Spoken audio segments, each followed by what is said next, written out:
हर रोज एक नई कहानी देखने के लिए चैनल को सब्सक्राइब करें और बेल आइकन दबाना ना भूलें। टीवी ऑन करके बड़े आराम से माया उसमें न्यूज़ देख रही थी। तभी टीवी में एक केस के बारे में बताया जाता है जिसमें लोगों के समय पर रिपोर्ट ना करने की वजह से लड़ाई झगड़े में एक इंसान की जान चली जाती है। ये खबर देखकर माया खुद से बोलती है, बताओ कैसे लोग हैं। सरकार इतना बोलती है कि अपने आसपास हो रहे गुनाह की रिपोर्ट करो ताकि ऐसे हादसे होने से रोके जा सके, लेकिन लोग फोन में कॉल मिलाकर रिपोर्ट करने से अच्छा फोन में वीडियो बनाना ज्यादा पसंद करते हैं। माया अपने आप से बातें करने में व्यस्त थी। इतने में वहाँ उसकी सास निर्मला आती है और वो अपनी बहू को न्यूज़ देखते देख बोलती है, न्यूज देखने से कुछ नहीं होता है बहू, ये देखकर खुद में सुधार भी लाना होता है। अब अगर तेरी ये खबरें खत्म हो जाए तो जाकर मेरे लिए चाय बना ला। ठीक है माँ जी, अभी लाती हूँ। माया रसोई में चाय बनाने चली जाती है, जहाँ वो चाय बनाते हुए खिड़की से सामने अपनी पड़ोसन के घर हो रही लड़ाई देखती है। उसकी पड़ोसन रमा और सास माला में लड़ाई हो रही थी। दोनों की तू तू मैं सुनकर माया खुद से बोलती है, कैसी सास बहू है, ऐसे कुत्ते बिल्ली की तरह कौन लड़ता है। ऐसी लड़ाइयाँ ही आगे जाकर बड़ी होती हैं। एक मिनट, अगर आज इनको रोका नहीं तो कल को ये एक दूसरे की जान भी ले सकती हैं। माया अपने फोन से पास के थाने का नंबर मिलाती है और बिना अपना नाम बताए वहाँ के इंस्पेक्टर चुलबुल पांडे से बोलती है, अरे आप ये मॉडर्न कॉलोनी के पास वाले थाने से बोल रहे हैं? हाँ मैडम, बताइए क्या हुआ। 4/2 मकान नंबर में सास बहू का बहुत भयंकर झगड़ा हो रहा है। आगे जाकर ये झगड़ा एक दूसरे के खून में न बदले, इसलिए आकर रोक लीजिए। अच्छा रखती हूँ, मेरी चाय उबल रही है। अरे मैडम, आपका नाम लो, कर लो बात, फोन ही काट दिया। अरे शाम, गाड़ी निकालो, किसने रिपोर्ट करी है, मॉडर्न कॉलोनी जाना है। चुलबुल पांडे अपने एक इंस्पेक्टर के साथ गाड़ी में मॉडर्न कॉलोनी पहुंचता है और 4/2 मकान के पास आकर वहां लड़ रही सास बहू से बोलता है, एक मिनट, ये क्या हो रहा है। हमें रिपोर्ट मिली है कि आप दोनों झगड़ते हुए एक दूसरे का खून करने वाली हैं। क्या ये सच है? क्या खून? इंस्पेक्टर साहब, आप पागल हो गए हैं क्या? अरे मैं अपनी सास का खून क्यों करूंगी? और हम दोनों में ऐसा झगड़ा होता ही रहता है और ये झगड़ा काम को लेकर होता है। माँ जी कह रही थी कि आज वो कपड़े धोएंगी तो मैं उनको मना कर रही थी। इसी बात पर हमारी बहस हो गई थी। इसके लिए हम एक दूसरे का खून थोड़ा कर देंगे। हम आपको पागल दिखते हैं? पुलिस वालों से ऐसे बात करने के लिए जेल में डाल देंगे और हमें रिपोर्ट करिए किसी ने। अरे कौन है रे जल कुकड़ा? हम सास बहू के प्यार से जलने के कारण झूठी रिपोर्ट लिखाते हुए शर्म नहीं आई? अरे इंस्पेक्टर साहब, किसने की थी रिपोर्ट? नाम बताइए या नंबर हो तो उसे फोन लगाइए। वो नंबर पुलिस स्टेशन के लैंडलाइन फोन में है और नाम हमने पूछा नहीं। वाह, देखो मोहल्ले वालों, पुलिस को कोई झूठी रिपोर्ट कर देता है और ये आ भी जाते हैं मुंह उठाकर। जाइए साहब, बहुत काम है हमें। मोहल्ले के सामने अपनी बेइज्जती देखकर चुलबुल पांडे निकलने में ही भलाई समझता है, तो वहीं ये सब अपने दरवाजे पर खड़ी निर्मला और माया देख रही होती है, जिस पर माया बोलती है, आज मैंने एक खून होने से बचा लिया। क्या फुसफुसा रही है बहू? कुछ नहीं माँ जी, चलिए मैं आपके लिए दोबारा चाय बना देती हूँ। पहले वाली तो ठंडी हो गई होगी। चुलबुल पांडे थाने में जाकर नंबर की जांच करना भूल जाता है, इसीलिए उसे पता ही नहीं चलता कि किसने रिपोर्ट करी। ऐसे ही दिन गुजरते हैं। एक शाम माया मार्केट सब्जी लेने गई थी, जहां वो एक सब्जी वाले को एक औरत से लड़ते देखती है। अरे बहन जी, ऐसे कैसे 30 रुपए किलो में बैगन दे दूं मैं आपको, जब 50 के आते हैं। ये तो आप लड़ाई करने वाली बात कर रही हैं। अरे हर बार यहीं से लेकर जाती हूँ, तुम्हारे रोज एक नए दाम बनते हैं। पब्लिक को पागल समझाए क्या? अपने मन का दाम लोगे? तो मैडम जी, कहीं और से ले लो ना, जब आपको इतने महंगे लग रहे हैं यहाँ पर। हैं? फालतू में लड़ने में क्यों लगी हुई हो? ग्राहकी खराब कर रही हो आप तो हमारा। ये दोनों तो ऐसे लड़ रहे हैं जैसे एक दूसरे को कुछ कर देंगे। मैंने देखा था 2 दिन पहले एक सब्जी वाले ने अपनी ग्राहक से बहस होने पर उसका पीछा करके उसको मार दिया था। कहीं यहाँ भी ऐसा ना हो जाए, रिपोर्ट करनी पड़ेगी। इतना बोलकर एक बार फिर से माया पुलिस स्टेशन फोन मिलाती है और वहाँ एक कांस्टेबल फोन उठाता है, जिससे माया बोलती है, हेलो, मॉडर्न कॉलोनी के पास वाली सब्जी मार्केट में एक औरत की सब्जी वाले से लड़ाई हो गई है, जल्दी आइए, ये झगड़ा बढ़ ना जाए। इतना बोलकर माया फोन रख देती है। कुछ देर में कांस्टेबल चुलबुल पांडे के साथ मार्केट में पहुंचता है और अब भी उस सब्जी वाले के पास वो औरत बहस कर रही थी। ये देखकर चुलबुल पांडे बोलता है, हाँ मैडम, आपने फोन किया था रिपोर्ट के लिए कि आपका झगड़ा हो गया है सब्जी वाली से। और उसने आपको मारना चाहा है। अरे इंस्पेक्टर साहब, आप पागल हैं। इनसे मैं सालों सब्जी ले रही हूँ, अच्छे से जानती हूँ ये मुझे मारेंगे क्यों। हाँ साहब जी, किसने कहा आपको? अब ग्राहक से दाम को लेकर तू मैं तो होती ही रहती है। इसका मतलब ये थोड़ी है हम अपने सभी ग्राहकों को मारने के लिए उनके पीछे भागेंगे। पागल कातिल नहीं है हम, मामूली सब्जी वाले हैं। सही कहा इन्होंने, और आपको किसी ने झूठी रिपोर्ट की है और आप आ गए, अजीब है। वहीं लोगों की भीड़ में खड़ी माया ये सब सुन खुद से बोलती है, हे भगवान, मुझे तो पता ही नहीं था ये झगड़ा मामूली है। मैंने ऐसे ही रिपोर्ट कर दी, लेकिन क्या हुआ, वैसे भी तो हजारों कंप्लेंट झूठी होती हैं। मैं घर जाती हूँ, बहुत काम है।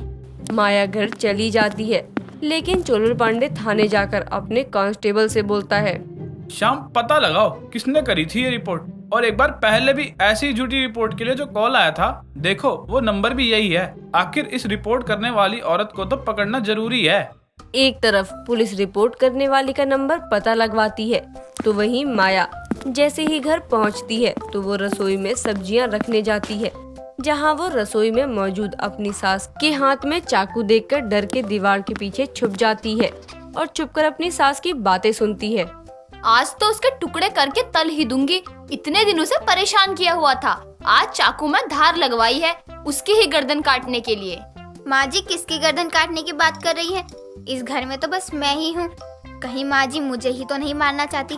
मैंने देखा है न्यूज़ में, सास अपनी बहू से छुटकारा पाने के लिए उसके टुकड़े कर देती है। नहीं, मैं मरना नहीं चाहती। भाग माया। माया सारी सब्जियां वहीं गिर कर अपने कमरे में भागती है, लेकिन उसका फोन बाहर हॉल पर सोफे पर ही होता है। तो वहीं निर्मला अपनी बहू को भागते और सब्जियों को जमीन पर गिरा देखकर बोलती है, ये बहू भी ना सारी सब्जियां यूं ही फेंक गई। पहले सब्जियां उठाऊं, फिर इससे पूछती हूँ कि किस बात की जल्दी में है। निर्मला सब्जियां उठाकर अपनी बहू के कमरे में जाने लगती है। तभी पुलिस को उस झूठी रिपोर्ट वाली का नंबर पता चलता है। वो उस नंबर पर कॉल करते हैं तो कोई नहीं उठाता। वो नंबर के एड्रेस पर जाने के लिए निकलते हैं। तभी पुलिस पीसीआर गाड़ी में उनके पास एक कॉल आता है और उनको एक एड्रेस दिया जाता है, जिस घर में एक सास अपनी बहू को जान से मारने जा रही है। इसकी रिपोर्ट मिलती है। रिपोर्ट वाला एड्रेस और पहले झूठी रिपोर्ट करने वाली का एड्रेस एक जैसा एड्रेस होने पर चुलबुल पांडे खुद से कहता है, हो या ना हो, ये भी झूठी रिपोर्ट ही है, लेकिन आखिर खुद को ही पकड़वाने के लिए ये औरत झूठी रिपोर्ट क्यों करेगी? कोई नहीं, वहाँ ही जा रहे हैं, पता चलेगा। चुलबुल पांडे माया के घर आ रहा था, तो वहीं निर्मला अपनी बहू के कमरे के बाहर उसका दरवाजा खटखटाने लगती है। तभी माया अंदर से डरी हुई खुद से बोलती है, माँ जी आज मुझे नहीं छोड़ेंगी। पुलिस को रिपोर्ट की है, लेकिन अभी तक नहीं आए। दोबारा मिलाती हूँ कॉल। माया कमरे में लगे लैंडलाइन से दोबारा पुलिस को कॉल लगाने लगती है। इतने में निर्मला बाहर से बोलती है, बहू दरवाजा खोल। नीचे जो तू गंद फैला के आई है ना, उसके लिए तुझे माफी नहीं मिलेगी, इसलिए खुद ही बाहर आ जा। निर्मला आगे कुछ बोलती, इतने में वहाँ इंस्पेक्टर चुलबुल पांडे आता है और वो सीधा आवाज का पीछा करते हुए ऊपर माया के कमरे तक आता है और बाहर खड़ी निर्मला से बोलता है, मैडम हमें रिपोर्ट मिली है, आप अपनी बहू को जान से मारना चाहती हैं। क्या? इतने में कमरे का दरवाजा खुलता है और माया निकल कर बोलती है, हाँ ये सही बोल रहे हैं। इसके बाद माया सब कुछ बता देती है जो उसने सुना और देखा। ये सुनकर निर्मला उससे बोलती है, बहू मैं मच्छी काटने की बात कर रही थी, कितने दिनों से लाकर रखी है। तू भी ना बिना सोचे समझे तूने रिपोर्ट कर दी। बता इंस्पेक्टर साहब को भी कितनी परेशानी हुई। ये इनका पहली बार नहीं है मैडम, इससे पहले भी इन्होंने 2-3 बार झूठी रिपोर्ट की है। आखिर में 9-2-11 माया जी के नंबर के पीछे ही है ना। इन्होंने पहले भी ऐसे काम किए हैं और आपको पता है झूठी रिपोर्ट करना और पुलिस को गुमराह करने के लिए आपको जेल हो जाएगी। सर मैंने तो न्यूज़ में देखा था कि कुछ लोग समय पर रिपोर्ट नहीं करते, इसलिए जुर्म हो जाते हैं। इसलिए मैंने तो झगड़ा बढ़ते देखकर इन्फॉर्म कर दिया। मैडम देखिए, पहले मामले की गंभीरता को जान जाइए कि सच में ये मामला रिपोर्ट लायक है कि नहीं, तभी रिपोर्ट करिए। और देखिए ये पहली बार था, इसलिए हम कोई एक्शन नहीं ले रहे। अगली बार आपको ही जेल हो जाएगी झूठी रिपोर्ट करने के चलते। माया को वार्निंग देकर इंस्पेक्टर चले जाते हैं और आज की घटना से उसे भी समझ आ जाता है कि पुलिस को रिपोर्ट सोच समझ कर ही करनी चाहिए। एक गांव में कियारा नाम की लड़की अपनी मम्मी मीना और पापा किशन के साथ रहती थी।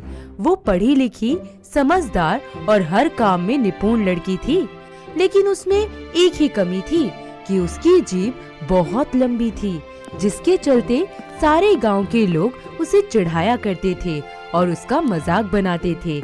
ऐसे ही एक दिन एक शहरी लड़का नकुल उसके गांव में डॉक्यूमेंट्री बनाने के लिए आता है। माँ, सारा काम हो गया है। अब मैं सरपंच जी के घर जा रही हूँ उनके साथ काम करवाने। हाँ हाँ ठीक है, मना करूंगी तो जैसे तू बड़ा मानेगी। तो रोकती ही क्यों हो माँ? ठीक है, जा। नमस्ते सरपंच जी, कैसे हैं आप? मैं तो ठीक हूँ, तू बता किसी है? बस मेरे लायक कोई काम हो तो बताइए। हाँ, यो छोरा शहर ता आया है कोई डॉक्यूमेंट्री बनान, तो इसने पूरा गांव दिखा दे। जी ठीक है सरपंच जी, जैसा आप कहें। जा बेटा। जी चलिए, वैसे आपका नाम क्या है? जी मेरा नाम नकुल है, मैं दिल्ली से आया हूँ। इस तरह कियारा नकुल को सारा गांव घुमाती है। दोनों में अच्छी दोस्ती भी हो जाती है। लेकिन एक दिन जब कियारा नकुल को गांव दिखा रही होती है तो बारिश आ जाती है, जिसकी वजह से उन्हें एक झोपड़ी में रात गुजारनी पड़ती है। और अगले दिन गांव वाले उन्हें ढूंढते हुए आते हैं और दोनों को एक साथ झोपड़ी से निकलता देख तरह तरह की बातें बनाने लगते हैं। हाय, यो क्या कर लिया इस लड़की ने, भगवान, अब तो वही पूरे गांव की नाक कटा दी इस लड़की ने। रे भगवान, क्या होगो? हाँ सही कह रही हो बहन, देखो सरपंच जी क्या किया इस कलमुही ने। अरे मैंने गांव दिखाने की गई थी, ये रंगरलिया मनानती ना गई। नहीं सरपंच जी, एक बार मेरी बात तो सुनिए। आप सब लोग जैसा सोच रहे हैं ऐसा कुछ भी नहीं है। प्लीज एक बार मेरी बात सुन लीजिए। अच्छा, जो हम देखने लग रहे हैं यो क्या है? जी ऐसा कुछ नहीं है, आप एक बार हमारी बात तो सुनो। नकुल और कियारा सबको समझाने की बहुत कोशिश करते हैं, लेकिन कोई उनकी बात ही नहीं मानता।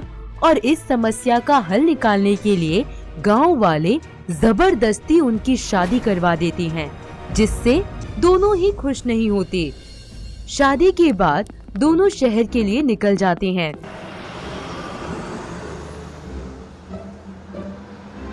तभी नकुल कियारा से कहता है, तुम अब ये मत सोचना कि तुम मेरे साथ मेरी बीवी बनकर रहोगी।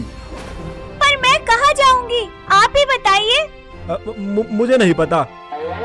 नकुल जी, पर कुछ नहीं, अब तुम अपने रास्ते और मैं अपने रास्ते। जी ठीक है, अब मैं आप पर बोझ नहीं बनूंगी, मैं जा रही हूँ। कियारा को शहर में अकेला छोड़कर नकुल वहाँ से चला जाता है, जिसके बाद वो कुछ दिन यहाँ वहाँ भटकती रहती है और घरों में छोटा मोटा काम करके अपना पेट पालती है। ऐसे ही एक दिन शहर में टैलेंट मेला लगता है, जहाँ सभी लोग अपना कुछ न कुछ करतब दिखा रहे होते हैं, जिनको देखकर कियारा भी अपने ऐसे ही हुनर के बारे में सोचने लगती है। कुछ दिन यूं ही बीत जाते हैं। वो मेहनत करके पैसे जमा करती है और बाजार से पेंटिंग बनाने का सामान ले आती है। वो अपनी लंबी जीभ को पॉलिथीन से कवर कर रंग में डुबोती और पेंटिंग करना शुरू कर देती है। फिर उन्हें ले जाकर बाजार में बेचना शुरू कर देती है। देखते ही देखते कियारा की लंबी जीभ से बनी पेंटिंग्स पूरे शहर में मशहूर हो जाती हैं। एक दिन वहाँ शहर का बहुत बड़ा रिपोर्टर सुनील चौधरी आता है और कियारा की लंबी जीभ से बनी अनोखी पेंटिंग देखकर हैरान हो जाता है और कियारा से पूछता है, क्या सच में तुमने ये सारी पेंटिंग अपनी जीभ से बनाई है? मैंने कभी नहीं सोचा था कि इस तरीके से भी इतनी खूबसूरत पेंटिंग बन सकती है। जी बस सच्ची लगन और हुनर होना चाहिए, बाकी सब खुद ब खुद हो जाता है। क्या मैं आपका वीडियो बना के इंटरनेट पे डाल सकता हूँ? जी डाल दीजिए, पर उससे क्या होगा? जी इससे होगा ये कि आपकी पेंटिंग बहुत फेमस हो जाएगी। अच्छा तो ये बात है, ठीक है, 2 मिनट रुकिए, अभी आपको लाइव बना के दिखाती हूँ। सुनील कियारा की जीप से पेंटिंग बनाते हुए एक वीडियो सोशल मीडिया पर डाल देता है, जिसके बाद वो और भी ज्यादा फेमस हो जाती है। उसकी अनोखी पेंटिंग्स की डिमांड्स बढ़ने लगती हैं। साथ ही विदेश के लोग भी उसकी ये अद्भुत कलाकारी देखने के लिए उसके पास आने लगते हैं। और ऐसे ही एक दिन रिपोर्टर सुनील चौधरी के पास गिनेस वर्ल्ड रिकॉर्ड के डिपार्टमेंट से कॉल आती है। वो लोग उनसे कियारा के बारे में पूछते हैं और सुनील से कियारा के बारे में जानने के बाद वो कियारा से मिलने के लिए अपनी एक टीम को भेजने को बोलते हैं। ये सब सुनकर सुनील को बहुत अच्छा लगता है और ये खुशखबरी सुनाने के लिए वो कियारा के पास जाता है। कियारा, जल्दी इधर आओ, एक बात बतानी है तुम्हें। जी कहिए सुनील जी, क्या बात है? आज तो आप बड़े खुश लग रहे हैं। अरे बात ही कुछ ऐसी है, अगर तुम सुनोगी तो तुम भी खुश हो जाओगी। अच्छा तो आप बता भी दीजिए। तभी सुनील कियारा को सारी बात बताता है, जिसके बाद कियारा बहुत ही गौरवान्वित महसूस करती है। वक्त बीतता जाता है। गिनेस वर्ल्ड रिकॉर्ड की टीम कियारा का इंटरव्यू लेकर और उसका वीडियो बनाकर वहां से चले जाते हैं। थोड़े ही वक्त बाद उसके लिए लंदन से बुलावा आता है, जिसमें वो लाखों लोगों के सामने अपनी लंबी जीप से पेंटिंग बनाकर दिखाती है। वहीं नकुल को भी अपने किए पर पछतावा होने लगता है। वो उससे माफी मांगने के लिए उसे हर जगह तलाशता है, पर उसका कहीं पता नहीं चलता। वो थक हार कर एक टी स्टॉल पर बैठा होता है। तभी टीवी पर कियारा गिनेस वर्ल्ड रिकॉर्ड्स में नाम दर्ज होने की न्यूज आती है, जिसे देखकर नकुल हक्का बक्का रह जाता है। वो कियारा से मिलने सीधा एयरपोर्ट जाता है। तुम यहाँ क्या कर रहे हो? और तुमने तो कहा था ना कि मैं तुम्हें भूल जाऊं, तो फिर यहाँ क्यों आए हो? हाँ मैंने कहा, लेकिन अब मुझे मेरी गलती का एहसास हो गया है। ओ अच्छा, समझ गई। अब जब मैं फेमस हो गई हूँ तो तुम मुझ पर अपना हक जताने आए हो? अरे नहीं, ऐसा नहीं है। मुझे तो कभी पता ही नहीं था कि तुम्हारी जीभ इतनी लंबी है और तुम में इतना टैलेंट है। तो अब तो पता चल गया ना। अब आप जाइए यहाँ से। मैं अपनी जिंदगी में अकेले बहुत खुश हूँ। नहीं कियारा, ऐसे मत करो। प्लीज मुझे माफ कर दो। मैं जानता हूँ मैंने जो किया गलत किया, पर मैं यहाँ तुम्हारा नाम या टैलेंट देखकर नहीं आया, बल्कि अपने प्यार के खातिर आया हूँ। I love you Kiara. ठीक है, अब की बार मुझे छोड़कर तो नहीं जाओगे ना? वादा करो मुझसे। मरते दम तक नहीं, वादा रहा मेरा तुमसे। कियारा नकुल को माफ कर देती है। दोनों मंदिर में जाकर शादी कर लेते हैं और अपनी नई जिंदगी की शुरुआत करते हैं। तो दोस्तों, कैसी लगी आपको हमारी लंबी जीप से अनोखी पेंटिंग करने वाली ये बहू? क्या आपके आसपास भी कोई अनोखी कलाकारी दिखाने वाली बहू है? अगर हाँ, तो यार कमेंट करो ना हमें। दोस्तों, अगर आपको ये कहानी पसंद आई तो इसे लाइक करें, शेयर करें और कमेंट करके बताएं कि कहानी में आपको सबसे अच्छा क्या लगा।